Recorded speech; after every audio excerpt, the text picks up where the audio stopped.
અને જેટલી વસ્તુની સાથે મારાપણું છે એ છૂટી જાય એટલે સંસાર છૂટી ગયો. ભલે ને ગમે ત્યાં રહેતા હોય શું થઈ ગયું? સફારી ગાડીમાં ફરતા હોય શું? સફારી પહેરીને ફરતા હોય તો શું? ઘરેણા પહેરીને ફરતા હોય તો શું છે? પણ તમારું મન ક્યાં છે? તમારી ભૌતિકતાની દિવાલ શેના ઉપર ચણેલી છે એ મહત્વનું છે. મોટા મોટા મહાપુરુષો ગાડીઓમાં ફરતા હોય છે, એની પાસે પણ સારો મકાન અને સારા આશ્રમો હોય છે, એની પાસે પણ આપણને ઈર્ષા આવે એવો વૈભવ હોય છે. પણ એ લોકોને વૈભવ ઊભો કરવામાં સુખ નથી, છોડવામાં દુઃખ નથી. અને આપણે આ બંધાઈ જઈએ છીએ ને એટલે 5 લાખ મળે એટલે સુખ, 5 લાખની નુકસાન એટલે દુઃખ. તો ભાગવતજી આપણને બહુ સરસ માર્ગદર્શન આપે છે.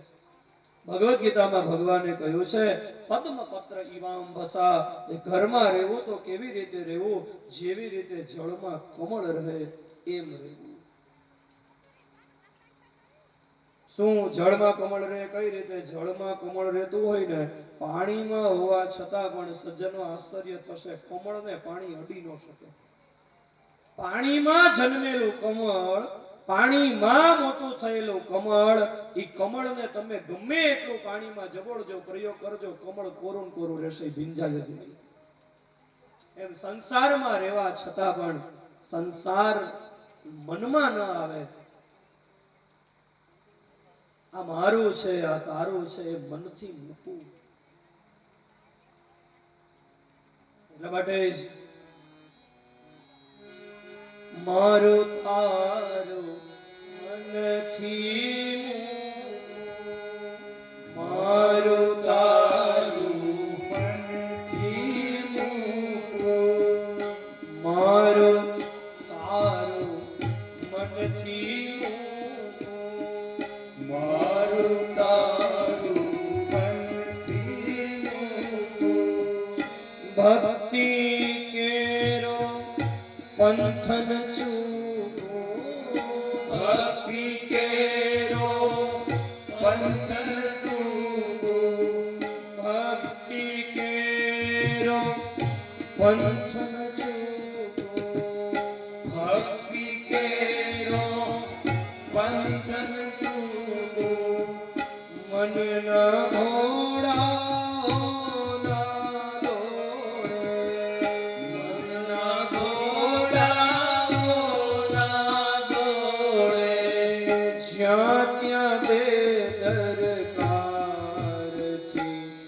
પ્રભુ તમે છો મારા જીવન રથના સારથી. પ્રભુ તમે છો મારા જીવન રથના સારથી. કૃષ્ણ તમે છો મારા જીવન રથના સારથી. કૃષ્ણ તમે છો મારા જીવન રથના સારથી. જ્ઞાન ગીતા ઉપદેશી મુજે, જ્ઞાન ગીતા ઉપદેશી મુજે બનાવજો પરમાર્થી. મારા હું ભગવાનનો છું. 5 વાત તો યાદ રાખજો. પહેલી વાત, હું ભગવાનનો છું.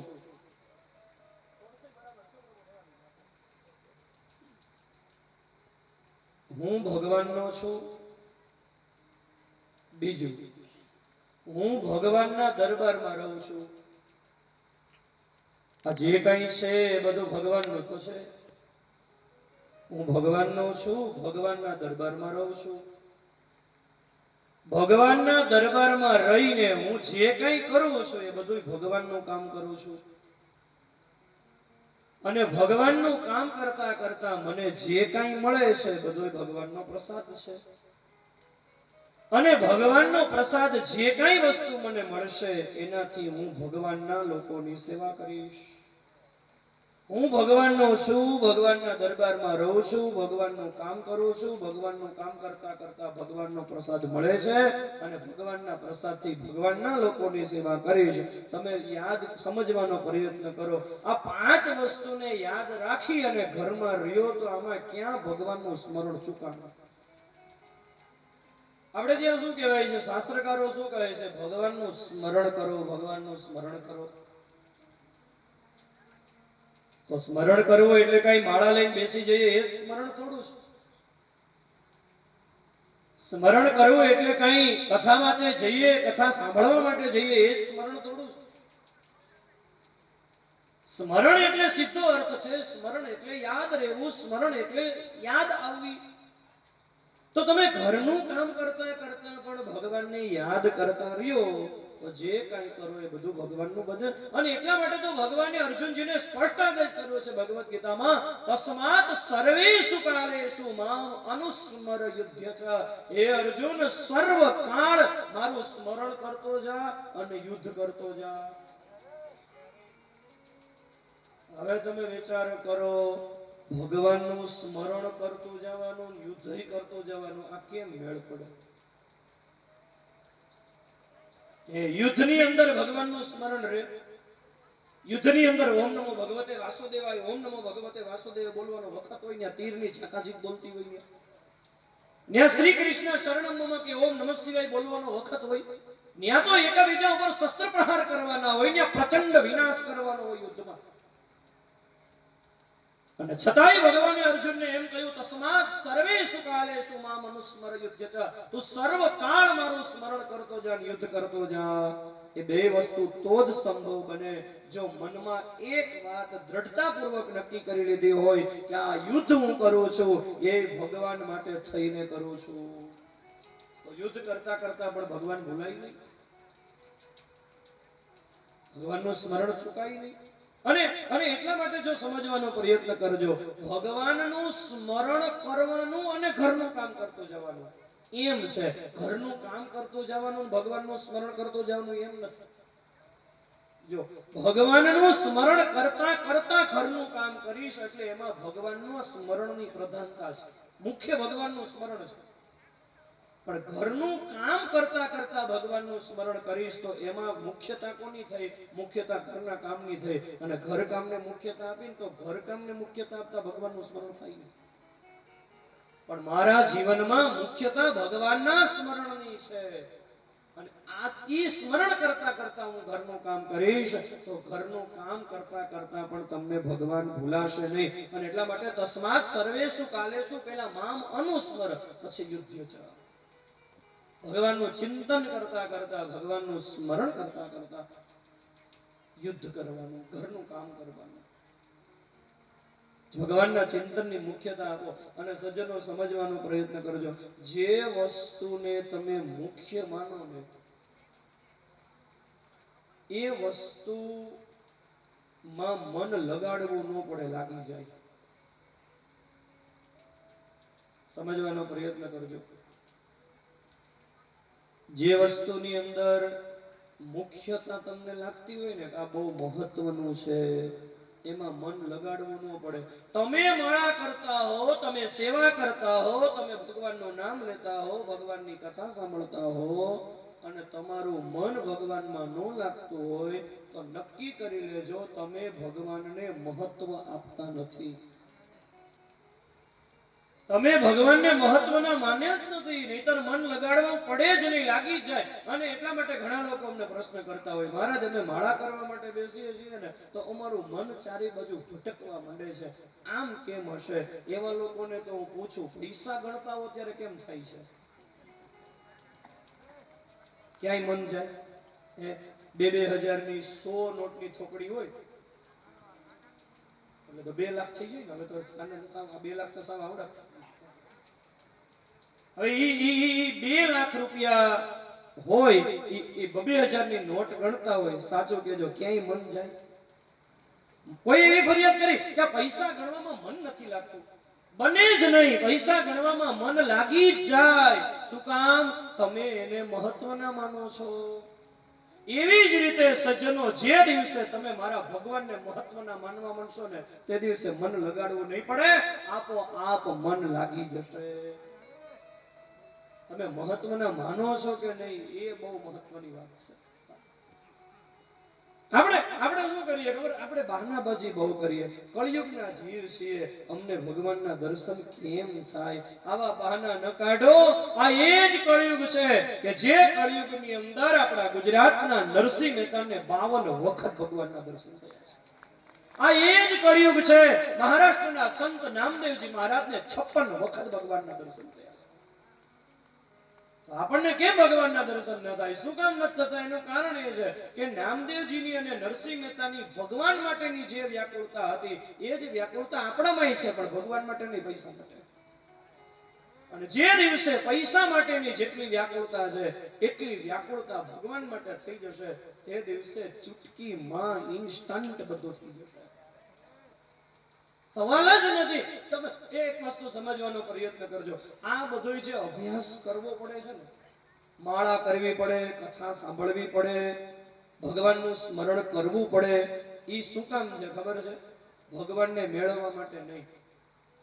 મેં અગાઉ પણ કહ્યું હતું, ભગવાનને મેળવવાનો છે જ નહીં. ભારતીય અધ્યાત્મ પરંપરામાં પ્રાપ્તસ્ય પ્રાપ્તિ કીધી છે, ભગવાનને પ્રાપ્ત કરવાના છે જ નહીં. અને જે લોકો ભગવાનને પ્રાપ્ત કરવાના છે એવી રીતે ભજન કરે છે કે મારે આ માળા જપ કરીને ભગવાનને મેળવવાના છે, એ નેગેટિવલી એવું માની લે છે કે ભગવાન મારી પાસે નથી, ઉલટાના ભગવાનથી દૂર વયા જાય છે.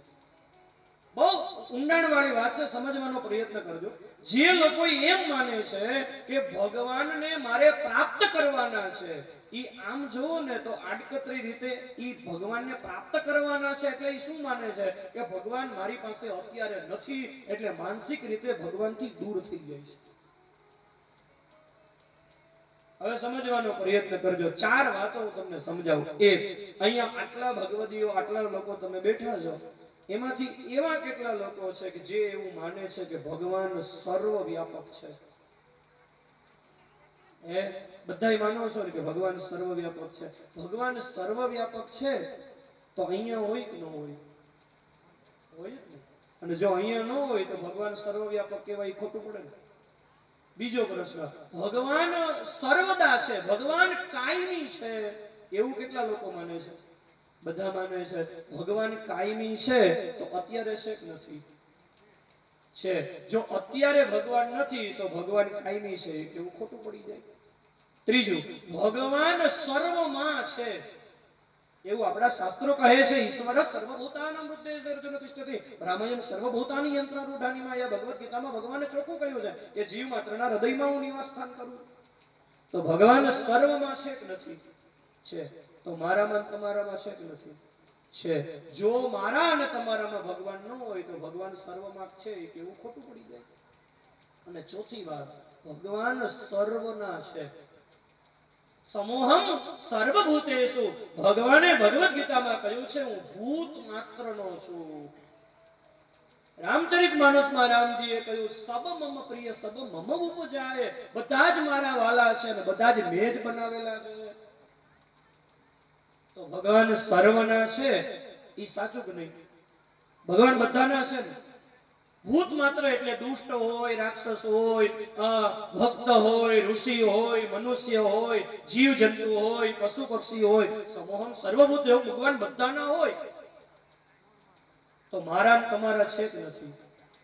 અને જો ભગવાન બધાના હોય અને મારા ન હોય, તમારા ન હોય તો ભગવાન બધાના છે, કેવું ખોટું પડે. આ 4 વાતો ઉપરથી સંતો સાબિત કરી દે છે કે ભગવાન અહીંયા છે, અત્યારે છે, મારા અને તમારામાં છે, અને આ બધાના ભગવાન છે. તો એને મેળવવા માટે થઈને ક્યાં આઘું જવું પડે? જે બધી જગ્યાએ રોમ રોમમાં છે એ ભગવાનને પ્રાપ્ત કરવા માટે પ્રયત્ન કરવાનો જ નથી. ભગવાન તો પ્રાપ્ત થયેલો જ છે. આ પ્રયત્ન શેનો છે? ભગવાન પ્રાપ્ત થયેલો છે ને એ જાણવા માટેનો આ પ્રયત્ન છે. ભગવત પ્રાપ્તિ માટે પ્રયત્ન કરવો જ ન પડે. ભગવત પ્રાપ્તિ ક્રિયા સાધ્ય છે જ નહીં. આ બધી જપ માળા ઉપાસના શેના માટે કરવી પડે છે? ભગવાનને પ્રાપ્ત કરવા માટે નહીં, સંસાર પ્રત્યેનો જે લગાવ છે ને એને છોડવા માટે થઈને આ સાધના કરવી પડે. અને જે દિવસે સંસાર છૂટી જાય તે દિવસે ભગવાન તો છે જ. હવે સમજવાનો પ્રયત્ન કરજો સજ્જનો. તમે ગમે એટલી માળા કરતા હશો, ગમે એટલી ઉપાસના કરતા હશો, ગમે એટલા જપ તપ કરતા હશો, પણ ઈ જપ તપ માળા ઉપાસના ઈ બધી જ ક્રિયાઓ કરતા કરતા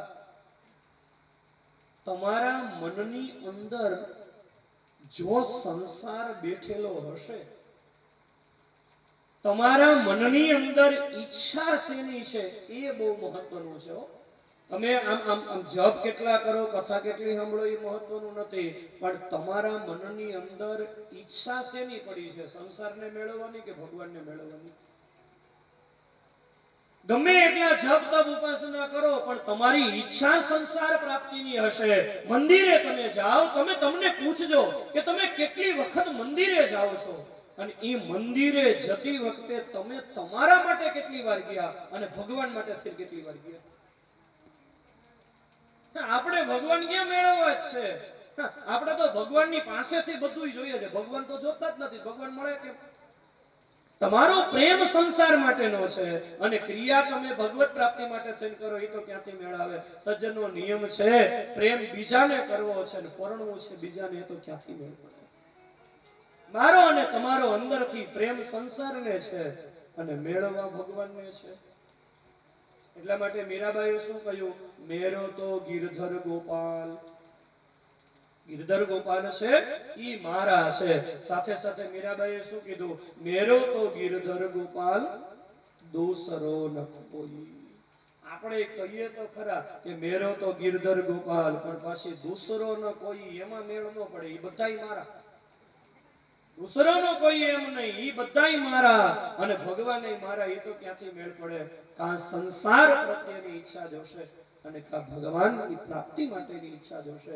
ભગવત પ્રાપ્તિની જે દિવસે તમારી ઈચ્છા હશે તે દિવસે જે કાંઈ કામ કરશો એ કામ બધું જ ભગવાનની સેવા થઈ જશે. અને આ શ્રેષ્ઠ માર્ગદર્શન શ્રીમદ ભાગવતજીનું છે. શ્રીમદ ભાગવતજીના પ્રથમ સ્કંદના પ્રથમ શ્લોકની અંદર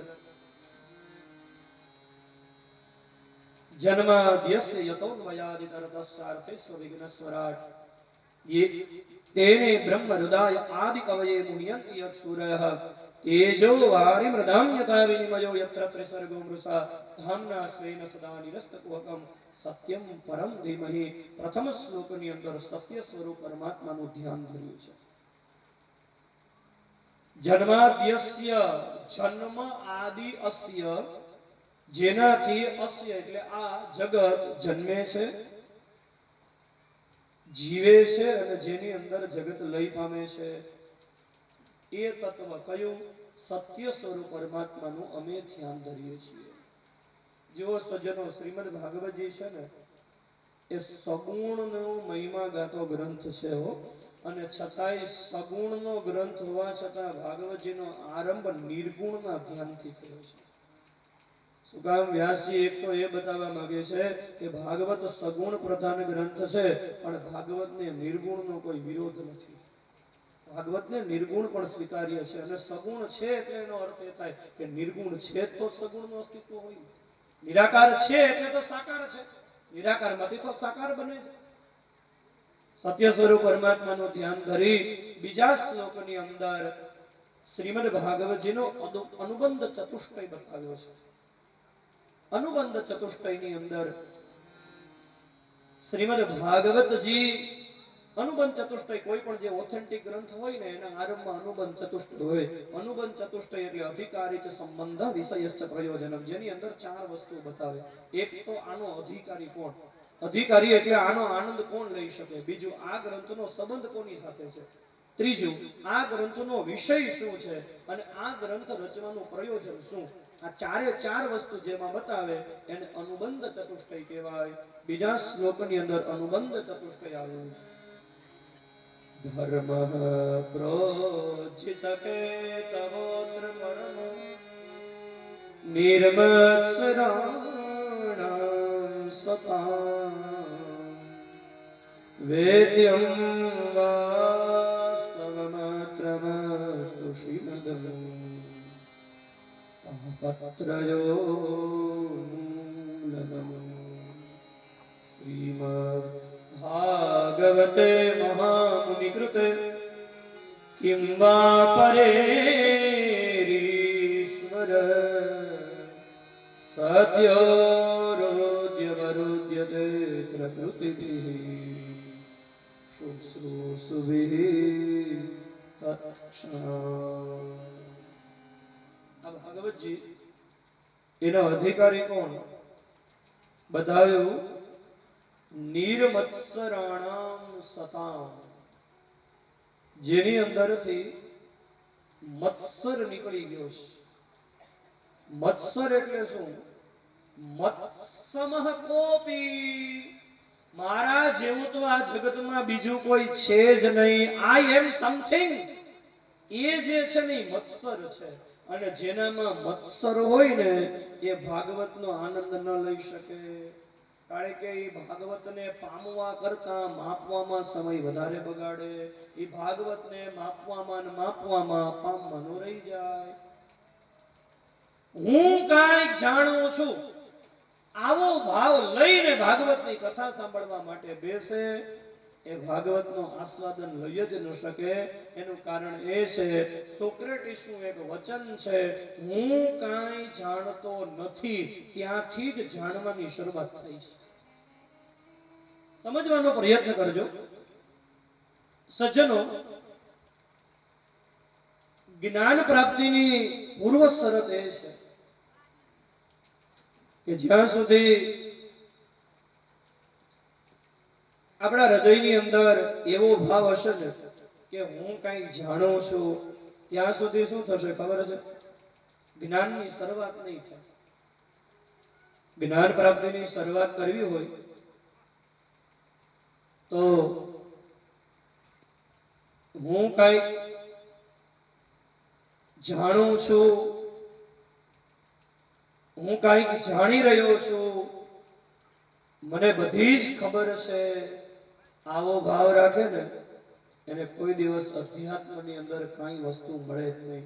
બે સંગીત બે જણ છે ને સંગીતકારની પાસે તબલા શીખવા ગયા. તો એક સંગીત કીધું ભાઈ મને તબલા શીખવા. એટલે ઓલા સંગીતકારે પૂછ્યું કે ભાઈ તમને કઈ આમ તબલા વગાડતા આવડે છે? એટલે પેલા એ કહ્યું કે મને તબલા ઉપર હાથ મૂકતા આવડતો નથી. ઓહો, તો તમારા તબલા શીખવાના 2000 થશે.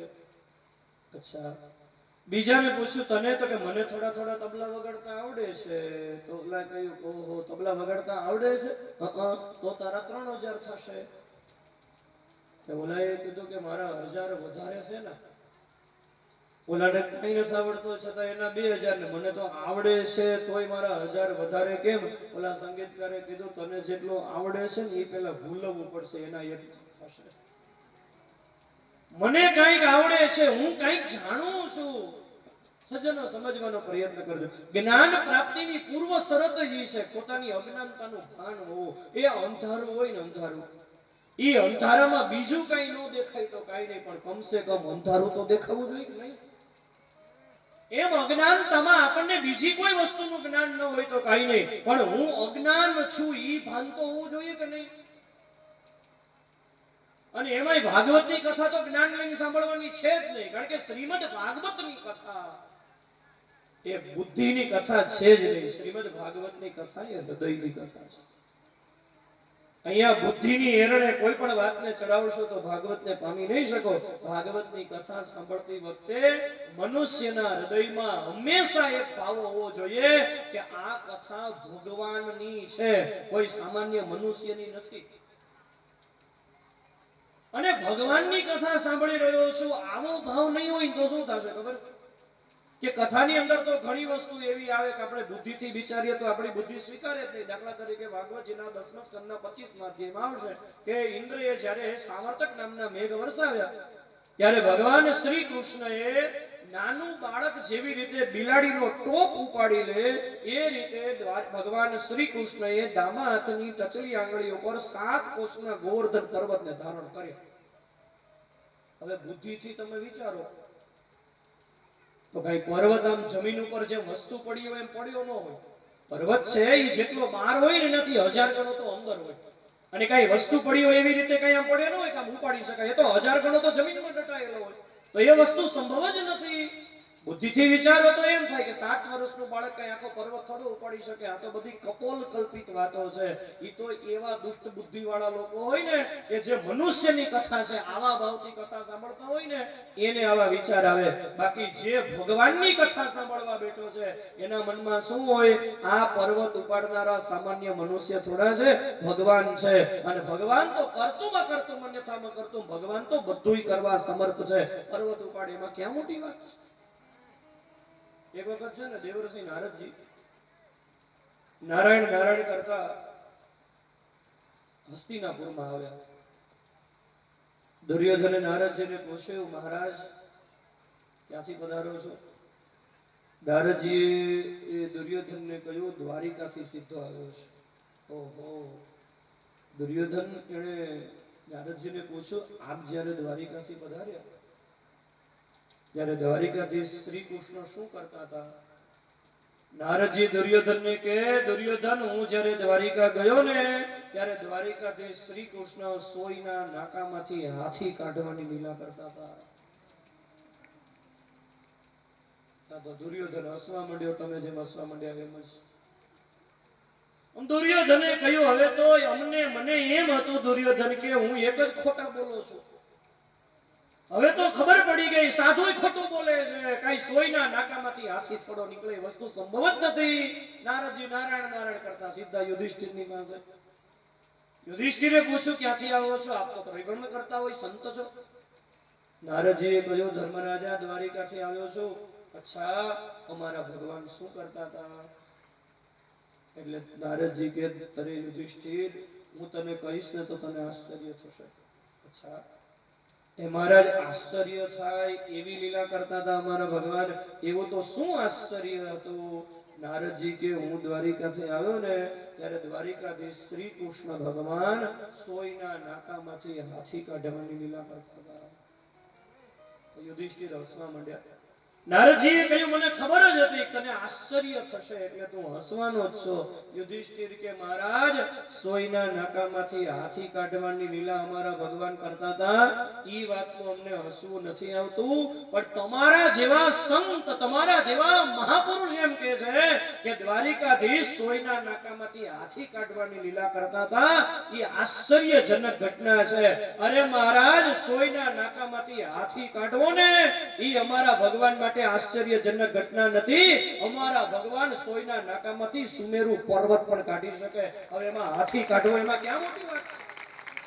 આ વૃત્તિ જો હોય ને, ભગવાનની કથા છે. નહીતર ઘણા લોકો એવા હોય છે કે ભગવાનની કથાને પણ સામાન્ય મનુષ્યની સાથે મૂલવે કે ગોપીઓની સાથે રાસ રમવો એ શું ધર્મ છે? લે, ભગવાનની કથા છે, ભગવાન છે, અને ભગવાન જે કઈ કરી રહ્યા હોય એ જીવના ઉદ્ધાર માટે થઈને કરી રહ્યા હોય એમાં આશ્ચર્ય લાવવાની વાત જ ન હોય. ઘણા અત્યારે આ સમાજની અંદર એવા દુષ્ટ બુદ્ધિ વાળા લોકો છે કે કૃષ્ણ છે એ કઈ ભગવાન નહોતા, એ તો એક મહાપુરુષ હતા અને એક સારું કામ કરી ગયા એટલે સમાજ એની વાહ વાહ કરે છે. કૃષ્ણ મહાપુરુષ હતા, કૃષ્ણ સાક્ષાત પરમાત્મા હતા. અને ભગવાન તો કરતુંમાં કરતું અન્યથામાં કરતું. ભગવાન તો બધું જ કરવા સમર્થ છે. અને એટલા માટે શ્રીમદ ભાગવતનો અધિકારી કોણ છે? નિર્વત્સર જે છે, જેની અંદરથી અહંકાર નીકળી ગયો છે, જે અહંકાર શૂન્ય થઈ ગયો છે, એ ભાગવતનો શ્રેષ્ઠ અધિકારી છે. બીજો, આ ભાગવતનો સંબંધ કોની સાથે છે? તો બતાવ્યું છે આ ભાગવતજીનો સંબંધ ભગવાનની સાથે છે. આ ભાગવતની અંદર કયા વિષયનું પ્રયોગ, આ ભાગવતની અંદર કયા વિષયનું નિરૂપણ થયું છે? તો બતાવ્યું છે વેદ્યમ વાસ્તવમત્ર વસ્તુ શિવગમ. જે હકીકતની અંદર જગતની વાસ્તવ વસ્તુ છે, જગતની અંદર જે હકીકતમાં છે એ તત્વનું નિરૂપણ થયું છે. અને આ ગ્રંથનું પ્રયોજન શું છે, આ ગ્રંથ સાંભળે અને શું મળે, બહુ સરસ બતાવ્યું. આ ગ્રંથ જે સાંભળે ને સત્યો રુદ્ય વરુદ્યતે પ્રકૃતિભિ શુશ્રુભિ તત્ક્ષણાત, આ ભાગવતની કથા સાંભળે એને પછી નહીં, બાકી નહીં, તત્ક્ષણાત ઈ જ ક્ષણે કથા સાંભળતા સાંભળતા ઠાકોરજીના દર્શન થઈ જાય. એ ભાગવતજીની રચનાનું પ્રયોજન છે. અહીંયા તમે સમજ, ઘણા લોકો એવું કહે છે કે ભાગવતની કથા સાંભળીએ ને તો કથા સાંભળ્યા પછી અમુક સમય પછી બહુ મોટું ફળ મળે. ભાગવતજીમાં ઉદ્ધાર કઈ છે જ નહીં. ભાગવતજીમાં ક્ષણે ક્ષણે ફળ મળે.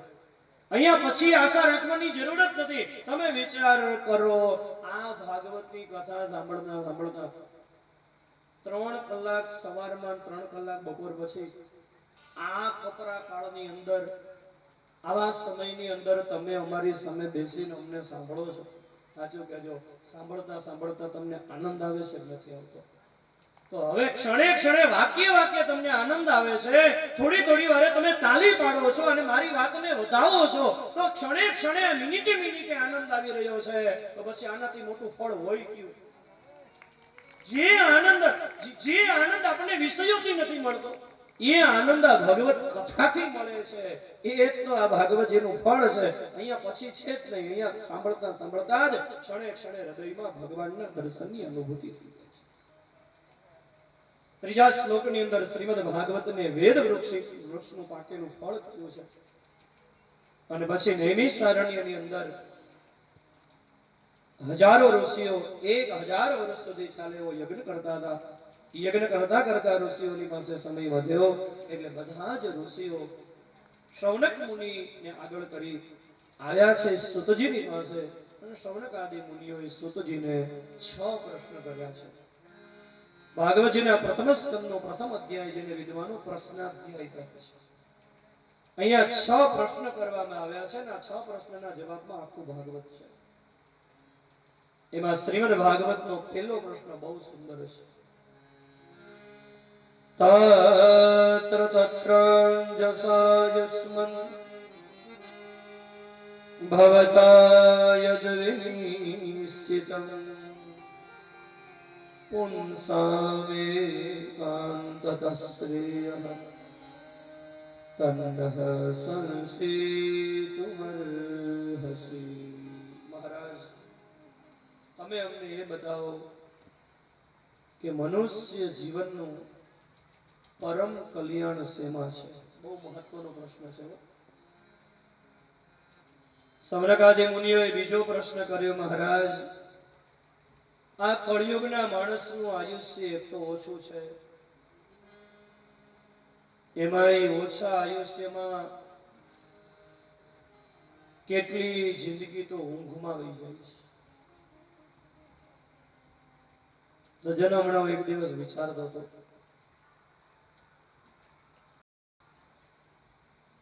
કે કોઈ માણસ 90 વર્ષ જીવે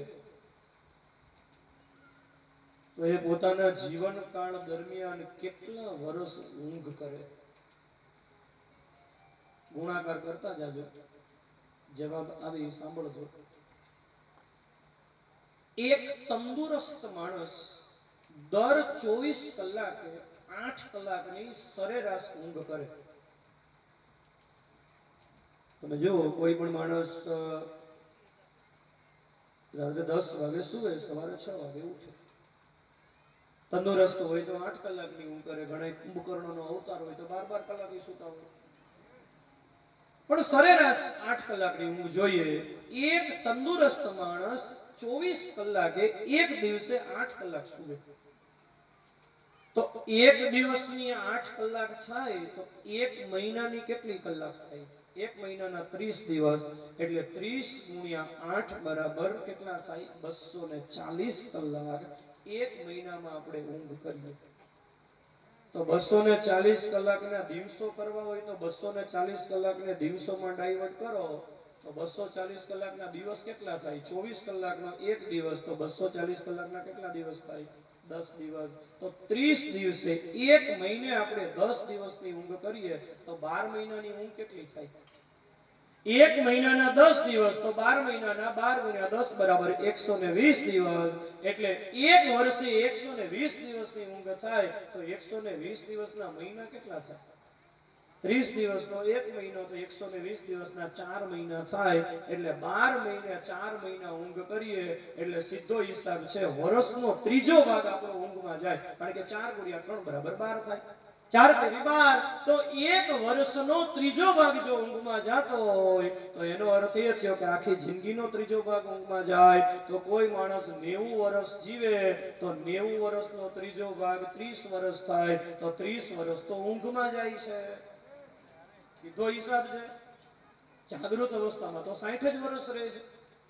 કેટલાક વર્ષ બાળપણના, કેટલાક યુવાનીના, સંતાનોને મોટા કરવાના, સંતાનો મોટા થાય. ઘણા લોકો નથી કહેતા કે આપણે બધું ગોઠવાઈ જાય ને પછી હાથમાં માળા લઈ લેવી છે, કોઈનું ગોઠવાનું નથી હો. હા, ગોઠવવામાં જિંદગી પૂરી થઈ જાય. એક જણો દરિયા નાવા આવ્યો ને તો સવારથી સાંજ સુધી બેઠો, તો કોઈએ કહ્યું કે આ સાંજ સુધી તો અહીંયા દરિયા બેઠો છો, શું કામ આવ્યો? તો કે નાવા આવ્યો છો. તો કે નાવા આવ્યો છો તો નાઈ લે. તો કે મારે નાવું તો છે પણ જરાક રાહ જોઉં છું કે મોજા ઓછા થાય ને પછી નાઈ લે. પેલા માણસે કીધું, ભલા માણસ, દરિયો છે અને દરિયામાં કોઈ દી મોજા ઓછા ન થાય, દરિયામાં તો મોજા આવ્યા જ કરે. ઈ મોજા આવતા હોય તું નાઈ લે, એમાં તારી ખુમારી છે. એમાં આ સંસાર છે ને એ સાગર છે, અને સંસાર સાગરમાં તો આધિ વ્યાધિ ઉપાધિના મોજા તો આવ્યા જ કરતા હોય, ગોઠવવાની રાહ જોવી જ નહીં. એ મોજા આવતા હોય નાઈ લઈને એમાં આપણી ખુમારી છે. કેટલાય વર્ષો બાળપણના, કેટલાય યુવાનીના, કેટલાય સંતાનોને મોટા કરવાના, એને પરણાવવાના, પછી એના બાળકોને મોટા કરવાના. આમાં જિંદગીમાં ક્યાં માણસની પાસે સમય રહે છે કે 4 વેદ ને ઉપનિષદો ને પુરાણો બધું વાંચી લે? શૌનક આદિ મુનિઓએ કહ્યું, મહારાજ અમને બધાયનો સાર કહી દો. આ બધાય આખરે કહેવા શું માંગે છે? શૌનક આદિ મુનિઓએ ત્રીજો પ્રશ્ન કર્યો. વસુદેવ અને દેવકીને ત્યાં ભગવાનનો અવતાર થયો, તો ભગવાનનું અવતારનું પ્રયોજન શું? ચોથો પ્રશ્ન કર્યો, ભગવાનનું શ્રી કૃષ્ણ અવતાર દ્વારા દરમિયાન ભગવાનની કેવી કેવી લીલાઓ થઈ. પાંચમો પ્રશ્ન થયો, ભગવાન શ્રી કૃષ્ણ એના સિવાયના ભગવાનના અન્ય કયા કયા અવતારો થયા. અને છઠ્ઠો પ્રશ્ન, શ્રી કૃષ્ણની અનાવતાર દશામાં ધર્મ કમ શરણમ ગત, ધર્મ કોના શરણે રહ્યો? બીજા અધ્યાયમાં સુતજીએ મંગલાચરણ કરી નરનારાયણ ભગવાનને, દેવી સરસ્વતીને નમસ્કાર કરી અને કથાનો આરંભ કર્યો છે. પહેલા પ્રશ્નનો જવાબ આપ્યો છે, મનુષ્ય જીવનનું કર્તવ્ય શું? અહીંયા મનુષ્ય જન્મ લીધા પછી જેટલા વર્ષ જીવવાના મળ્યા છે એ દરમિયાન આપણે કરવાનું શું? સજ્જનો, બહુ મહત્વનો પ્રશ્ન છે અને શ્રીમદ ભાગવતજી એટલા માટે સર્વશ્રેષ્ઠ ગ્રંથ છે કે આ ગ્રંથની શરૂઆત જ એક ઉત્તમ પ્રશ્નથી થઈ છે કે મનુષ્ય જીવનનું પરિણામ શું? અહીંયા આવ્યા પછી આપણે શું કામ અહીંયા આવ્યા છીએ? દુર્ભાગ્ય છે સજ્જનો, લાંબુ જીવવાની તો બધાયની ઈચ્છા છે, કોઈને મૃત્યુ ગમતું જ નથી, બધાયને લાંબુ જીવવું છે. પણ લાંબુ જીવવાની તો બધાયની ઈચ્છા છે, પણ શું કામ લાંબુ જીવવું છે એની કોને ખબર છે? ઘણી વાર કથાની અંદર કહું કે વેલા ઉઠાડે ને એવા અલાર્મ તો બધી મળે છે, પણ શું કામ વેલા ઉઠ્યા છીએ ઈ હારોહાર કે ને એવો અલાર્મ હું કેતું ન હોતું છું કે વેલા ઉઠીને શું કરવાનું છે, અહીંયા શું કામ આવ્યા જોઈએ. એક હોસ્પિટલે ગયેલા માણસને ખબર હોય કે મારું હોસ્પિટલે આવવાનું પ્રયોજન શું છે. એક હોટેલે ગયેલા માણસને ખબર હોય કે હોટેલે શું કામ આવ્યો છું. એક રેલવે સ્ટેશને ગયેલા માણસને ખબર હોય કે રેલવે સ્ટેશને આવવાનું મારું પ્રયોજન શું છે. દુર્ભાગ્ય છે અહીંયા પૃથ્વી ઉપર આવેલા માણસને ઈ જ નથી ખબર કે હું અહીંયા શું કામ આવ્યો છું. સજ્જનો, તમને કોઈ તમારા સંબંધી મળે અને આપણને પૂછે કેમ છો, તો આપણે શું કહીએ? મજામાં. મજામાં ન હોય તો કેવું તો પડે મજામાં જ. બીજો પ્રશ્ન આપણને કરે કદાચ કે જીવો છો, તો આપણે શું જવાબ આપીએ? તો શું મરી ગયા છે, જીવીએ છીએ એટલે તમારી સામે ઊભા છે. પણ ત્રીજો પ્રશ્ન આપણને કદાચ કરે કે તમે શું કામ જીવો છો, તો તમારી પાસે જવાબ છે? હું તમને પૂછું કે તમે શું કામ જીવો છો, આપણી પાસે જવાબ જ નથી. ઘણા લોકો એવું માને છે કે જીવન મળ્યું છે ને તો એ ખાઈ પી લેવું. અમારે તો કાઠિયાવાડમાં શું કે ખાધું પીધું ખંભે આવે, એટલે કોકના એમ કોકના ખંભે જ આવશે ને ઉપાડવા વાળા કે છે વજનદાર બહુ છે, કોકના ખંભે આવે. ખાધું પીધું ખંભે આવે. એ સજ્જનો, ખાવા પીવા માટે, ઊંઘવા માટે, વિષયોને ભોગવવા માટે આ જીવન મળ્યું છે. હવે ખાવા પીવા માટે મનુષ્ય જીવન મળ્યું હોય તો ખાઈ પી તો આપણે અગાવે શકતા હતા ને આગળના જન્મમાં આપણે ખૂબ ખાધું પીધું છે.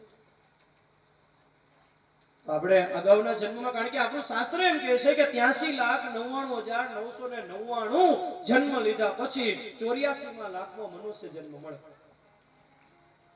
બોલો હવે આપણે અગાઉ જન્મેલા તો હશું જ, કારણ કે શાસ્ત્ર કહે છે અને શાસ્ત્ર શ્રુતિ જે કહે એ માનવું જ પડે આપણે, કારણ કે શ્રુતિ છે, શ્રુતિ ભગવતી છે, શ્રુતિ માં છે.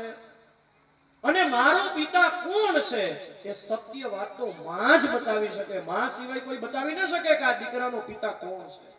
શ્રુતિ માં છે અને શ્રુતિ છે કે એ વાત આપણે સ્વીકારવી જ પડે, માન્ય રાખવી જ પડે. તો શ્રુતિ એમ કહે છે, શાસ્ત્ર એમ કહે છે કે 83,99,999 વખત આપણે જન્મ્યા છીએ. અગાઉ આપણે જન્મેલા છે. એ તો સારું છે સજ્જનો, ભગવાનની એક કૃપા છે કે આગળ આપણે શું હતા ને એ ભગવાન ભૂલવી દે છે, અને બીજા જન્મે કોણ શું થાય છે એ ભગવાન ભૂલાવી દે છે. અને બીજા જન્મે કોણ શું થાય છે એ જો ખબર રહેતી હોત ને તો ગોટાળા એવા થાય કે ક્યારેક શેરીમાં જતા હોત ને ગધેડું સામું મળત ને ભેટી પડત, લે કાકા તમે અહીંયા છો, એવું જ થાય. નહીં, ભગવાન ભૂલાવી દે. પણ આપણે જન્મેલા છીએ હો અગાઉ, એની હું તમને બે સાબિતી આપું. હું અને તમે અગાઉ કેટલી વખત જન્મેલા છીએ એની પહેલી સાબિતી, 80 વર્ષના દાદાને એના દીકરાનો દીકરો હોટલમાં જમવા લઈ જાય તો બહુ સારી હોટલ હોય ને તો પેલા હોટલમાં પેલા શરબત આવે. એ શરબતની અંદર પેલી સ્ટ્રો મૂકેલી હોય, પ્લાસ્ટિકની નળી. હવે દાદા શરબતની પેલા શરબતના ગ્લાસમાં સ્ટ્રો જુએ ને દાદા મૂંઝાય, આ શું છે? એટલે છોકરો કે દાદા આને સ્ટ્રો કહેવાય, આનાથી શરબત પીવાનું હોય. દાદા મૂંઝાય કે આનાથી કેમ શરબત પીવું? એટલે 80 વર્ષના દાદાને એના દીકરાએ સ્ટ્રોથી શરબત પીતા શીખવવું પડે છે. તાજા જન્મેલા બાળકને એની માતાનું દૂધ પીતા શીખવવું નથી પડતું, કારણ કે અગાઉના જન્મનો અનુભવ લઈ શકે છે. બીજી સાબિતી હું તમને આપું કે તમે અને મેં કોઈએ મૃત્યુ જોયું છે? નથી જોયું, અને છતાંય આપણને મૃત્યુનો ભય છે. હા, શું કામ? આપણે અગાઉ કેટલી વખત મરેલા છીએ ને એટલે એ મૃત્યુના સંસ્કારો આપણા હૃદયમાં પડ્યા છે, એટલે આપણને ભય છે. આપણે કેટલી વખત જન્મ્યા છીએ, કેટલી વખત આપણે મર્યા છીએ, અને જન્મ મરણના ચક્કરમાંથી ફરતા 83,99,999 જુદા જુદા જીવ જંતુ પશુ પક્ષી કેટલી મહેનત કરીને માંડ કરીને 4 પગ ગુમાવીને 2 હાથ મેળવીને આપણે અહીંયા આવ્યા છીએ.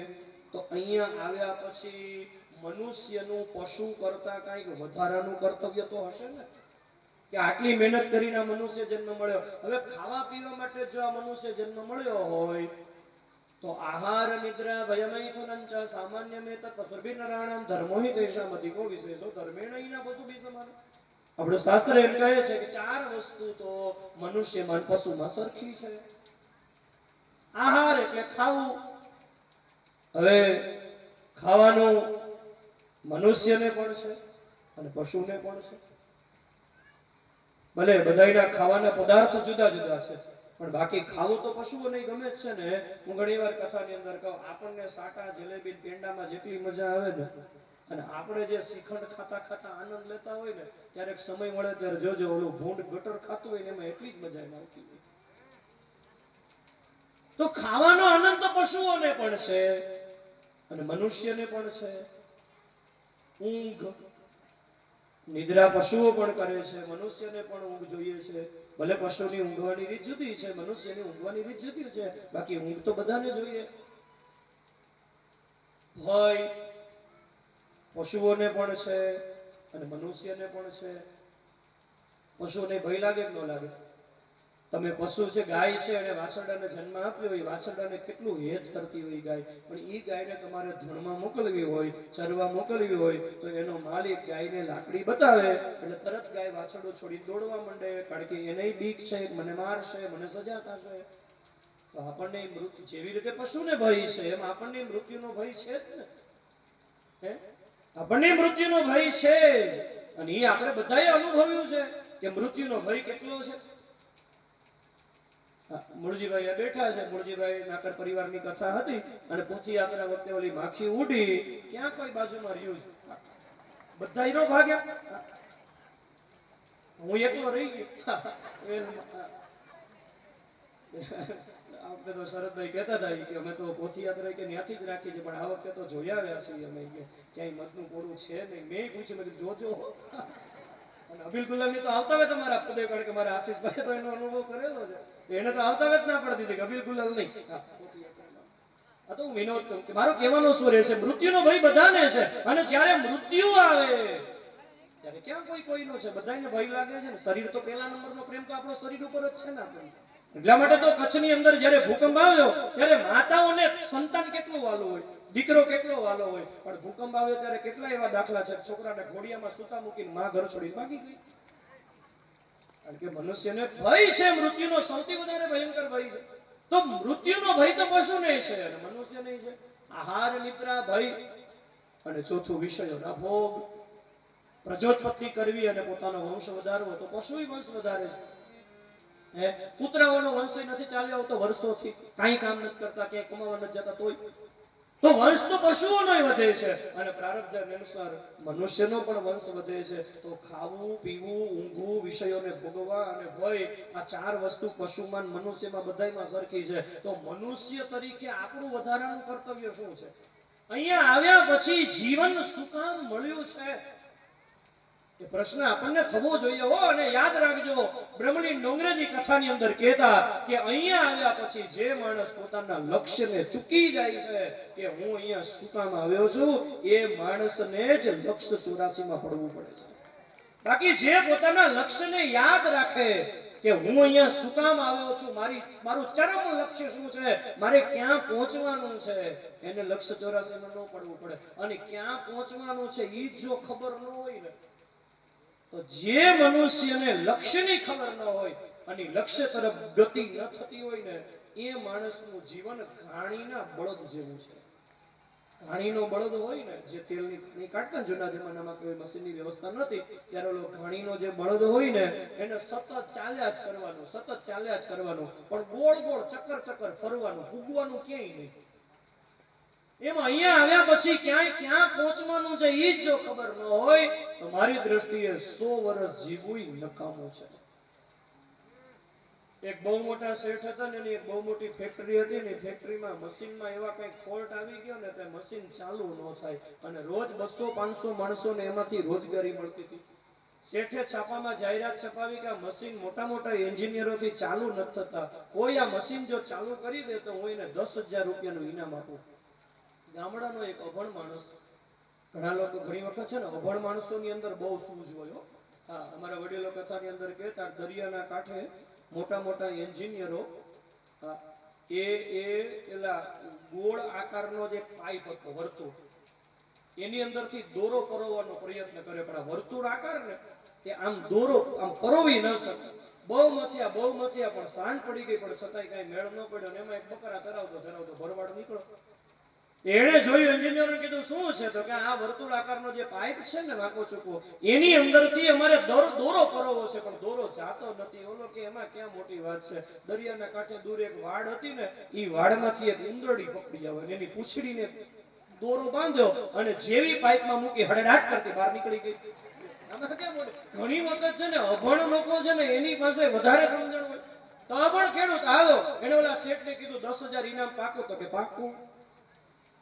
10,000 ઇનામ પાકું, તો કે પાકું. પેલા ચેક લખી દો, પછી વાત. ઓલા ચેક લખી દીધો. હવે ઓલો માણસ કે ચાલો મારી સાથે, ઓલું મશીન હતું બંધ. તો કીધું સ્વિચ ચાલુ કરો. સ્વિચ ચાલુ કરી મશીન ચાલુ ન થયું ને એટલે ઓલા અભણ માણસે મશીન જોઈ અને એક જગ્યાએ તાકાતથી હથોડાનો ઘા કર્યો, ધડાધડ મશીન થઈ ગયા ચાલુ. જેવા મશીન ચાલુ થયા ને એટલે શેઠના મોઢામાંથી પહેલું વાક્ય નીકળ્યું, અરર, એક હથોડો મારવાના 10,000. ઓલા માણસે કીધું, શેઠ મને ખબર જ હતી તમે આમ જ બોલવાના છો એટલે જ મેં પેલા ચેક લખાવી લીધો. શેઠ સાંભળો, હથોડો મારવાના 10,000 નથી, હથોડો મારવાનો તો 1 જ રૂપિયો છે, પણ હથોડો ક્યાં મારવો ને ઈ સમજણના 9,999 છે. એમ એક ચોક્કસ લક્ષ્ય મળી જાય. અહીંયા આવ્યા પછી આપણને ચોક્કસ આપણને એક દિશા મળી જાય, એ જ જીવનની સફળતા છે. અને અહીંયા આવ્યા પછી માણસે શું કરવાનું છે? ભાગવતજી બતાવે છે, જીવસ્ય તત્વ જિજ્ઞાસા. જીવનનો હેતુ એ છે, અહીંયા આવ્યા પછી મનુષ્યએ તત્વને જાણી લેવું, તત્વને મેળવી લેવું. તત્વ એટલે શું? તત્વ એટલે ભગવાન. હું ભગવાનનો છું અને ભગવાન મારા છે. આવો એક ભાવ, આવો એક મનોભાવ, આવો એક દ્રઢ ભાવ ભગવાનની અંદર થઈ જાય, એ જ મનુષ્ય જીવનનું પરમ કલ્યાણ છે. અહેતુકી અપ્રતિહતા યયાત્મા સંપ્રસિદ્ધતિ. હું સંસારનો નહીં, હું ભગવાનનો છું. ભગવાન મારા છે અને હું ભગવાનનો છું. મારું પરમ લક્ષ્ય એ છે, જે ભગવાને મને જન્મ આપ્યો છે, જે ભગવાને મને મનુષ્ય જીવન આપીને સંસારમાં મોકલ્યો છે, એ એટલા માટે થઈને જ મોકલ્યો છે કે હું ભગવાનને મેળવી લઉં. અને જો ભગવાનને મેળવવાને બદલે ખાવા પીવા માટે થઈને જો ભગવાને મને મનુષ્ય જન્મ આપ્યો હોત તો મારા ભગવાને મને હાથી ન બનાવ્યો હોત, મનુષ્ય કરતા પણ વધારે ખાઈ શકાત નહીં. અહીંયા આવવાનું મનુષ્યનું કારણ જ એ છે કે અહીંયા આવ્યા પછી મનુષ્ય પરમાત્માને પ્રાપ્ત કરી લે. અને એ પરમાત્મા પ્રાપ્તિના 4 સાધનો બતાવ્યા છે. શ્રોતવ્ય, કીર્તિતવ્યસ્ય, ધ્યેય પૂજ્યસ્ય નિત્યદા. ભગવત કથાનું શ્રવણ કરવું, કીર્તન કરવું, ધ્યાન કરવું અને પૂજા કરવી. 4 માર્ગ બતાવ્યા. 3જા અધ્યાયની અંદર ભગવાનના 24 અવતારોનું વર્ણન છે. ભગવાનના 24 અવતારો થયા છે. ભાગવતજીની અંદર 4 જગ્યાએ ભગવાનના 24 અવતારોનું વર્ણન છે. અહીંયા એક જગ્યાએ આપણે જોઈ લઈએ ભગવાનના જે 24 અવતારો થયા એ ક્યાં ક્યાં, ક્યારે ક્યારે, શું કામ ભગવાન પ્રગટ્યા. પહેલો અવતાર ભગવાનનો જગતને અખંડ બ્રહ્મચર્યનો ઉપદેશ કરવા માટે થઈને ભગવાન બ્રહ્માજીના મનમાંથી સનકાદી કુમારો તરીકે પ્રગટ થયા. બીજા અવતારની અંદર ભગવાન પૃથ્વી જ્યારે રસાતળની અંદર જતી રહી એ વખતે હિરણાક્ષ નામના દૈત્યનો વધ કરવા માટે ભગવાન વરાહ અવતાર લીધો.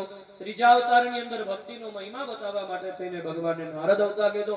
ચોથા અવતારની અંદર તપનો મહિમા વધારવા માટે ભગવાન ધર્મ અને મૂર્તિને ત્યાં નરનારાયણ બન્યા. પાંચમા અવતારની અંદર જગતને સાંખ્ય શાસ્ત્રનો ઉપદેશ દેવા માટે થઈને ભગવાન કર્દમ અને દેવહૂતિને ત્યાં કપિલ અવતાર ધારણ કર્યો. પાંચમા અવતારમાં કપિલ બન્યા. છઠ્ઠા અવતારમાં અવધૂતી પરંપરા બતાવવા માટે થઈને ભગવાન દત્તાત્રેય બન્યા. અત્રિ અને અનસૂયાને ત્યાં. સાતમા અવતારની અંદર ભગવાને યજ્ઞનો મહિમા વધારવા માટે આકૃતિ અને રુચિ ઋષિને ત્યાં સુયજ્ઞ નામનો અવતાર લીધો. સાતમા અવતારમાં સુયજ્ઞ બન્યા. આઠમા અવતારમાં મેરુદેવી અને નાભી રાજાને ત્યાં ભગવાનનો ઋષભદેવ નામનો અવતાર થયો. નવમા અવતારની અંદર પૃથ્વીનો ઉદ્ધાર કરવા માટે ભગવાને પૃથુ અવતાર લીધો. દસમા અવતારની અંદર પ્રલય વખતે સત્યવ્રત મનુરાજાને દર્શન દેવા માટે થઈને ભગવાન મત્સ્ય બન્યા. 11મા અવતારની અંદર સમુદ્ર મંથન વખતે મંદરાચલ પર્વત જ્યારે સમુદ્રમાં ડૂબવા લાગ્યો એ વખતે ભગવાને કૂર્મ અવતાર લીધો. 12મા અવતારની અંદર દેવતાઓને અમૃતપાન કરાવવા માટે ભગવાન ધન્વંતરી બન્યા. 13મા અવતારની અંદર દેવતાઓને અમૃતપાન કરાવવા માટે ભગવાને મોહિની અવતાર લીધો, સુંદરી સ્ત્રીનો વેશ લીધો. 14મા અવતારની અંદર ભગવાન પ્રહલાદની રક્ષા કરવા માટે, હિરણ્યકશિપુનો વધ કરવા માટે ભગવાન નરસિંહ બન્યા. વૈશાખ શુક્લ ચતુર્દશીની સંધ્યાએ અર્ધું શરીર મનુષ્યનું, અર્ધું શરીર સિંહનું નરસિંહ અવતાર લઈ ભગવાન પ્રગટ થયા. 15મા અવતારની અંદર દેવ કાર્ય કરવા માટે ભગવાને કશ્યપ અને અદિતિને ત્યાં વામન અવતાર લીધો. 16મા અવતારની અંદર ભગવાન હૈહય વંશનો નાશ કરવા માટે ભગવાન જમદગ્નિ અને રેણુકાને ત્યાં પરશુરામ તરીકે ભગવાને અવતાર ધારણ કર્યો. વૈશાખ શુક્લ તૃતીયા, જેને આપણે અક્ષય તૃતીયા કહીએ છીએ, પરશુરામ ભગવાનની જન્મ જયંતિ છે. પરશુરામજીનું પ્રાગટ્ય હૈ વંશનો નાશ કરવા માટે થઈને થયું છે. 16મા અવતારમાં પરશુરામ બન્યા. 17મા અવતારમાં વેદનું વિભાજન કરવા માટે, પુરાણોની રચના કરવા માટે ભગવાને વ્યાસ અવતાર લીધો. 18મા અવતારની અંદર એક ઉત્તમ મર્યાદા યુક્ત, એક શ્રેષ્ઠમાં શ્રેષ્ઠ આદર્શયુક્ત માનવ જીવન જીવવું હોય તો કઈ રીતે જીવી શકાય એ બતાવવા માટે થઈને ભગવાન 18મા અવતારમાં રામ બન્યા. 19મા અવતારની અંદર ભગવાન બલરામ અને 20મા અવતારમાં શ્રી કૃષ્ણ.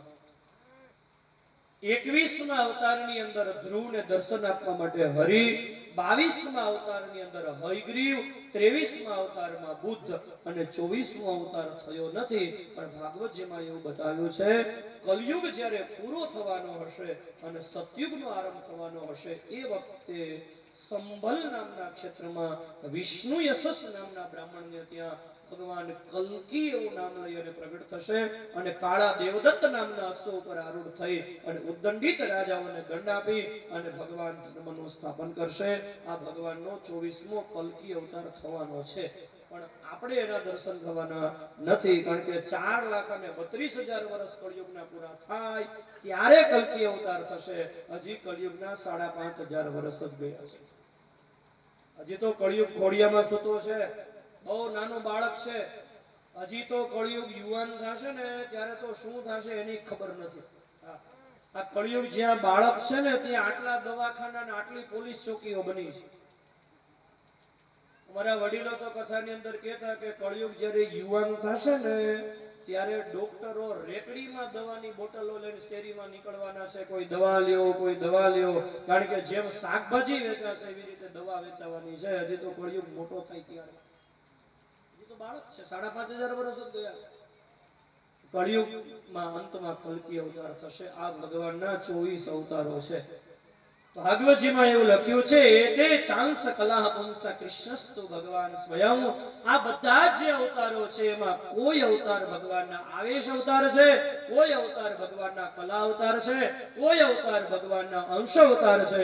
પણ આ 24 અવતારોમાં 2 અવતાર એ ભગવાનના પૂર્ણ અવતાર છે. એમાંનો એક શ્રી રામ અવતાર અને બીજો શ્રી કૃષ્ણ અવતાર. આ બંને અવતારમાં ભગવાન અંશથી નથી આવ્યા, આ બંને અવતારમાં ભગવાન કલાથી કે આવેશથી નથી આવ્યા. આ બંને અવતારમાં ભગવાન સ્વયં પધાર્યા છે. અહીંયા ભાગવતજીની અંદર સજ્જનો એવું બતાવ્યો છે, આ જન્મ ગુહ્યમ ભગવતો યો એતત પ્રયતો નર સાયં પ્રાત ગુણાન ભક્ત્યા દુઃખગ્રામાદ વિમુચ્યતે. આ ભગવાનના 24 અવતારોનું નામ કોઈ સવાર સાંજ જો લે તો ભગવાન એને મોટા મોટા દુઃખમાંથી બંધન મુક્ત કરી દે છે. ભગવાનના 24 અવતારો છે. આપણે ત્યાં ભગવાન માટે થઈને એક શબ્દ પ્રયોગ થાય છે, પરમ કૃપાળુ પરમાત્મા. આપણે ભગવાનને શું કહીએ? પરમાત્મા. પરમાત્મા શબ્દ છે ને એ ગુજરાતીનો એક એવો શબ્દ છે કે પરમાત્મા શબ્દના એક એક જે અક્ષરો છે એ આમ ગુજરાતીની દ્રષ્ટિએ જુઓ તો ગુજરાતીના એક એક મૂળાક્ષરો છે અને ગણિતની દ્રષ્ટિએ જુઓ તો ગણિતના એક એક આંકડા છે. ગુજરાતીમાં તમે પ લખો, ગુજરાતીમાં પ કઈ રીતે લખાય? કારણ કે તમને બધાને ખબર હોય, કચ્છી, તમે ભલે કચ્છી બોલી બોલો છો પણ કચ્છી બોલી છે, કચ્છી ભાષા નથી. તમે બોલો ભલે કચ્છી, અમે સમજીએ નહીં, પણ તમારે લખવું તો ગુજરાતીમાં જ પડે ને, કારણ કે ભાષા છે તમારી એ તો ગુજરાતી છે, એટલે કચ્છી કઈ લખાતું નથી. કચ્છી બોલી છે, કચ્છી ભાષા નથી. તો તમે ગુજરાતીમાં પ લખો, પ, તો ગુજરાતીનો પ લખો તો ગણિતનો કયો આંક લખાઈ જાય? 5. સરવાળો કરતા જાજો. બીજો અક્ષર આવે ર, પ, ર, તો ગુજરાતીમાં તમે ર લખો તો ગણિતનો કયો આંક લખાઈ જાય? 2. 5 ને 2 7. પછી ત્રીજો અક્ષર આવે મા. હવે મા લખો ને એટલે ચોગડો ને એની બાજુમાં 2 લીટા થાય. જૂની નામાની પદ્ધતિ પ્રમાણે 4 ની બાજુમાં 1 લીટો કરો તો 4.25 થાય અને 4 ની બાજુમાં 2 લીટા કરો તો કેટલા થાય? 4.5. એટલે 5 ને 2 7, 7 ને 4.5 11.5. પછી આવે અર્ધો ત, પરમા ત. તો અર્ધો ત ગુજરાતીમાં તમે લખો તો ગણિતનો કયો આંક લખાઈ જાય? 8, 11:30 ને 8, 19:30, અને પછી પાછો છેલ્લો અક્ષર આવે માં એટલે 4:30, 19:30 ને 4:30 24 થાય. આમ પરમાત્મા શબ્દની અંદર જ ભગવાનના 24 અવતારો સમાવિષ્ટ થઈ ગયા છે. આ બ્રહ્મલીન પૂજ્ય ડોંગરેજી મહારાજનું આ છે. પરમાત્માની અંદર 24 અવતારો છે. કારણ કે ભગવાનના તો આ બધા જુદા જુદા આવે એ સંસ્કલા બધા અવતારો થયા છે. તો સુતજીએ સૌનકાદિ મુનિઓને કહ્યું કે તમારા બીજા જે પ્રશ્નો છે ને એના ઉત્તરમાં હું તમને શ્રીમદ ભાગવત સંભળાવું. તો સૌનકાદિ મુનિઓએ પૂછ્યું, મહારાજ શ્રીમદ ભાગવત તમે ક્યાં સાંભળેલું? કહ્યું સુખદેવજીના મુખેથી. ક્યારે? તો કહ્યું પરીક્ષિતને કથા કહેતા હતા ત્યારે.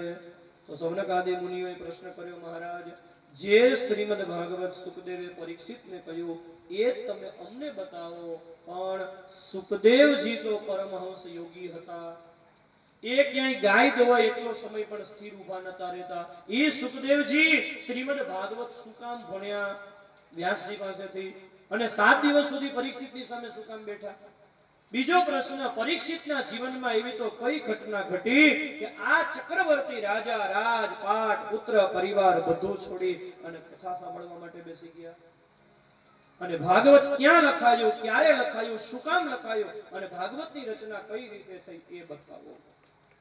સુતજીએ સૌનકાદિ મુનિઓને કહ્યું, દ્વાપર યુગમાં ભગવાનનો જ્યારે વ્યાસ અવતાર થયો એ વ્યાસજી એને યુગની સંકીર્ણતા જોઈ અને વ્યાસજીએ 1ના 4 વેદનું વિભાજન કર્યું.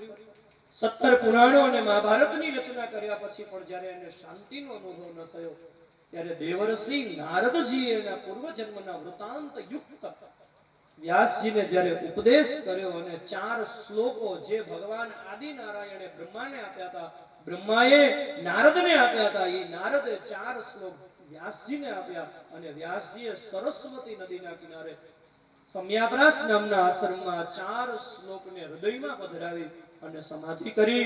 અને એ સમાધિમાં વ્યાસજીએ ચિંતન કરતા કરતા 4 શ્લોકમાંથી 18,000 શ્લોકોનું નિર્માણ કર્યું. પણ આ 18,000 શ્લોકોનું નિર્માણ કર્યા પછી વ્યાસજીને ચિંતા એ થઈ કે મારે આને ગ્રંથનું સ્વરૂપ આપવું છે. એટલે 18,000 શ્લોકો જે હૃદયમાં હતા એને ગ્રંથસ્થ કરવા માટે આ 18,000 શ્લોકોને 335 અધ્યાયમાં વિભાજિત કર્યા. એ 335 અધ્યાયને 12 સ્કંધમાં વિભાજિત કર્યા. એટલે ભાગવતજીના 12 સ્કંધ છે. આ 12 સ્કંધમાં 335 અધ્યાયો છે અને આ 335 અધ્યાયમાં કુલ 18,000 શ્લોકો છે. એટલે ભાગવતજીના 12 સ્કંધ, 335 અધ્યાય અને 18,000 શ્લોક છે. આ ગ્રંથનું નામ છે શ્રીમદ ભાગવત.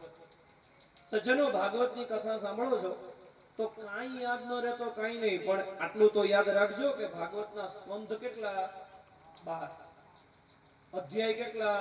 335 અને શ્લોક કેટલા? 18,000. 12 સ્કંધ, 335 અધ્યાય, 18,000 શ્લોક.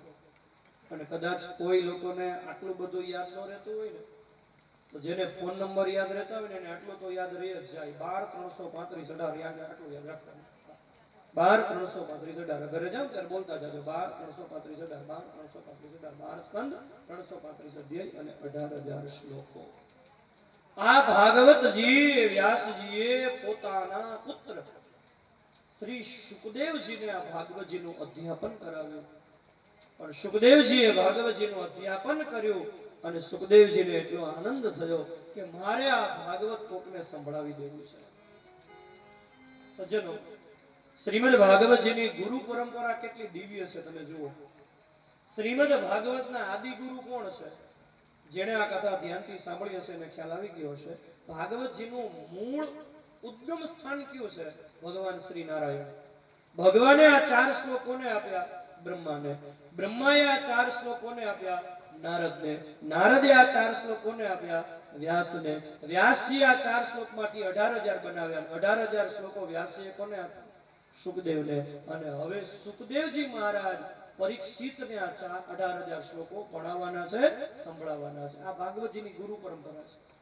ભાગવતજીના આદિ ગુરુ નારાયણ, નારાયણના શિષ્ય બ્રહ્મા, બ્રહ્માના શિષ્ય નારદ, નારદના શિષ્ય વ્યાસ અને વ્યાસના શિષ્ય શ્રી સુખદેવજી મહારાજ. હવે તમે જુઓ, મજા એ છે કે જેની પાસે ભાગવત હતું એને બીજાને આપ્યું. હવે એને બીજાને આપ્યું એટલે ઓલા પેલાની પાસેથી વયું ગયું એમ નથી. એને બીજાને આપ્યું એટલે શું થયું? એકની પાસે હતું એને બીજાને આપ્યું એટલે એકની પાસે તો રહ્યું પણ બીજાને મળ્યું. બીજાએ ત્રીજાને આપ્યું તો બીજાની પાસે તો રહ્યું પણ ત્રીજાને મળ્યું. ત્રીજાએ ચોથાને આપ્યું તો ત્રીજાની પાસે તો રહ્યું પણ ચોથાને મળ્યું. આ અધ્યાત્મમાં સત્સંગનો મહિમા છે. જુઓ, સમજવાનો પ્રયત્ન કરજો. પૈસા છે ને, પૈસા એનો વિનિમય થાય ને તો દાખલા તરીકે મારી પાસે 10 રૂપિયા હોય અને હું તમને 5 રૂપિયા આપું, તમારી પાસે કાંઈ ન હોય તો તમારી પાસે કેટલા થયા? 5. મારી પાસે 10 હતા તો મારી પાસે કેટલા રહ્યા? 5. બેયની પાસે 5 આવ્યા પણ મારી પાસેથી 5 ગયા ત્યારે તમારી પાસે આવ્યા. પૈસાના વિનિમયમાં એકની પાસેથી ઓછું થાય, એક જગ્યાએ ખાડો થાય તો બીજી જગ્યાએ ખાડો પૂરાય. અધ્યાત્મમાં એવું છે કે અધ્યાત્મમાં એક બીજાને આપે ને તો એકની પાસેથી વયું ન જાય અને છતાંય ઓલાની પાસે એક હોય તો બે થઈ જાય. જો મારી પાસે એક સારો વિચાર હોય ઈ હું તમને આપું તો તમારી પાસે એક સારો વિચાર હતો અને મેં તમને એક આપ્યો, તમારી પાસે કેટલા થયા? 2. અને છતાંય મારી પાસેથી એકય વિચાર ગયો તો નહીં જ, કારણ કે ઈ વિચાર તો મારી પાસે, હું તમને એક વિચાર આપી દઉં તો એ વિચાર મારી પાસે તો રહ્યો અને છતાંય સત્સંગમાં એ વિચાર તમને પણ મળ્યો. અને તમારી પાસે એક સારો વિચાર હોય ઈ તમે મને આપો તો મારી પાસે એક હતો એમાંથી 2 વિચાર થઈ ગયા, તમારી પાસે એક હતો એમાંથી 2 વિચાર થઈ ગયા. કોઈની પાસેથી કાંઈ ગયું નહીં છતાંય એકના 2 થઈ ગયા. આ સત્સંગનો મહિમા છે. અને એટલા માટે સજ્જનો, ભગવાનની કથાનો મહિમા જે છે, સાધુ હોય ને, સાધુ ઈ પોતે તપે. ઝાડ હોય ને, ઝાડ ઈ પોતે તપે, વરસાદ સહન કરે, ટાઢ સહન કરે, તડકો સહન કરે અને છતાંય ફળ આવે ને ઝાડવું પોતે નો ખાય, ઈ ફળ બીજાને આપી દે. એમ અધ્યાત્મમાં સાધુ પોતે તપશ્ચર્યા કરતા કરતા જે સાધના કરે અને ઈ સાધનાની અનુભૂતિ જે થાય ને ઈ એકલ પેટો લઈને અનુભૂતિ પોતે ન ઉપયોગ કરે, ઈ અનુભૂતિ બીજાને આપે. એટલા માટે તો સંતો શિષ્ય બનાવે, નહીતર એને કઈ કોઈ જરૂર ન હોય. પણ છતાંય શિષ્ય શું કામ બનાવે? શિષ્ય એટલે પોતાને જે આનંદ મળ્યો છે ઈ આનંદ એને બીજાને આપવો છે. અને આનંદ છે ને ઈ બીજાને તમે આપો ને તો ઈ આનંદ બાંટો ને એટલે દિન પ્રતિદિન ઈ આનંદ વધતો જાય. અને સજ્જનો, એક વસ્તુ યાદ રાખજો, જે વસ્તુ તમે બીજાને બાંટી ન શકો ને એ વસ્તુ શ્રેષ્ઠ હોય જ નહીં. અને જે વસ્તુ શ્રેષ્ઠ હોય ને એ હંમેશા બીજાને બાંટ્યા વગર રહી જ ન શકાય. અને ઈ બાંટતા બાંટતા બાંટતા તમને જે આનંદ મળતો હોય ને એ તમારો આનંદ વધતો જાય. આ કોઈ અહંકારની કે કોઈ વ્યક્તિગત મહિમાની વાત નથી કરતો, સમજવાનો પ્રયત્ન કરજો મહેરબાની કરીને. પણ મારા જ અનુભવની હું તમને વાત કરું કે કથાકાર તરીકેનું મારું જીવન, કથા ક્ષેત્રની અંદર મારું પદાર્પણ થયું એને આજે લગભગ 18 વર્ષ થઈ ગયા. હું એસએસસી માં હતો ત્યારથી કથા વાંચવાનું શરૂ કરી છે. 16 વર્ષથી, અત્યારે 38 વર્ષ થયા એટલે 16 × 32 એટલે 16 અને 4 20 વર્ષ થઈ ગયા. 20 વર્ષથી હું કથા કરું છું. પહેલા વર્ષે 1 કથા, બીજા વર્ષે 2 કથા, ત્રીજા વર્ષે 3 કથા. ધીમે ધીમે ધીમે ધીમે વાંચન કરતા કરતા કથા થાતી ગઈ. અત્યારે વર્તમાન સમયમાં ભગવત કૃપાથી આપ સૌના સ્નેહથી વર્ષની અંદર 20-22 ભાગવત કથાઓ હોય છે. પણ મારા અનુભવની હું તમને વાત કરું કે પહેલી કથામાં મને જે આનંદ આવતો હતો એનાથી આટલા વર્ષ વયા ગયા પછી અત્યારે કથાનો મને 1000 ગણો કહેવાનો આનંદ આવે છે. કારણ કે મારી હંમેશા એક ટેવ રહી છે કે કોઈ મહાપુરુષની પાસેથી હું વાત સાંભળું, કોઈ મહાપુરુષના ગ્રંથમાંથી હું કોઈ સારો વિચાર વાંચું એટલે તરત જ બીજી કથામાં વિચાર બીજાને આપી જ દઉં. કોઈ દિવસે વિચાર મારી પાસે રાખું જ નહીં. એટલાથી શું થાય છે કે લોકોને પણ વિચારો મળે છે અને મારો જે અભ્યાસ છે એ દિન પ્રતિદિન વધતો જાય છે. આનંદનો સ્વભાવ છે. આ કોઈ અહંકારની વાત નથી કરતો, સમજવાનો પ્રયત્ન. આનંદનો સ્વભાવ છે, બાટા વગર રહી જ ન શકાય. અને જેમ જેમ બાટો ને એમ એમ તમારો આનંદ દિન પ્રતિદિન વધતો જાય. અને આ વસ્તુ તો એવી છે સજ્જનો, પૈસા તો છે ને એવા છે કે ઈ મળે ને તોય ઉપાધિ, મળ્યા પછી એને હાચવવાની ઉપાધિ, હાચવા પછી વાપરવાની ઉપાધિ, અને વાપરવામાં ઓછા નહીં થઈ જાય એની ઉપાધિ. અને ઈ ઉપાધિમાં વધારાની એક ઉપાધિ આવી ગમે ત્યારે નોટબંધી નહીં આવે. આ ઉપાધિ સિવાય કાંઈ આમાં છે નહીં, બોલો.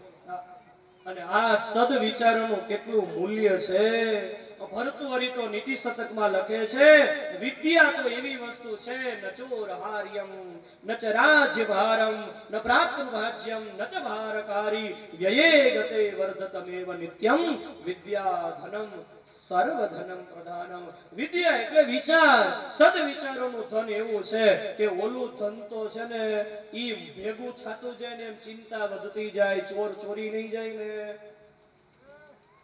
ભાઈઓ આમાં ભાગ પડાવે, સરકારનો આમાં ટેક્સ લાગુ પડી જાય, બધી ચિંતા. પણ આ વિચારોનું ધન એવું છે, નો ભાઈઓ ભાગ પડાવી શકે, નો ચોર ચોરી શકે. આ વિચારોના ધનની ઉપર સરકાર ટેક્સ પણ ન લગાડી શકે. અને ઓલા પૈસા તો જેમ વાપરો ને એમ ઓછા થતા જાય. આ વિચારોનું ધન એવું છે, જેમ વાપરો એમ વધતું જાય. વ્યયે ગતે વર્ધતમેવ નિત્યમ. જેમ જેમ વાપરો એમ વધે, જેમ જેમ વાપરો એમ વધે. એટલા માટે આપણી પ્રાચીન સંતવાણીએ ગાયું છે, હરિરસ હરિરસ એ પીવે બીજાને પાય. હરિરસ એ પીવે બીજાને પાય. એવા સાચા સંતો કે ઓળખાય.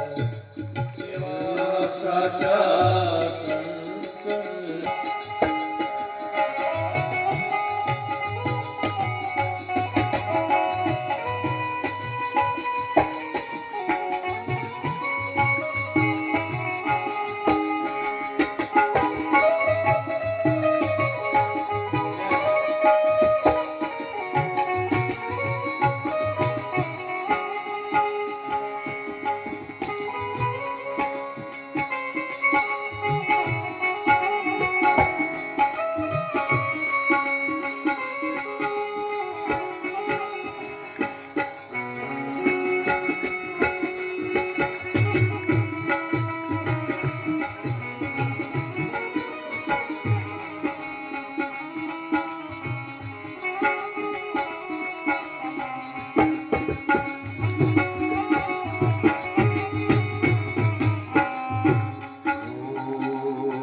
સાચા સંતોએ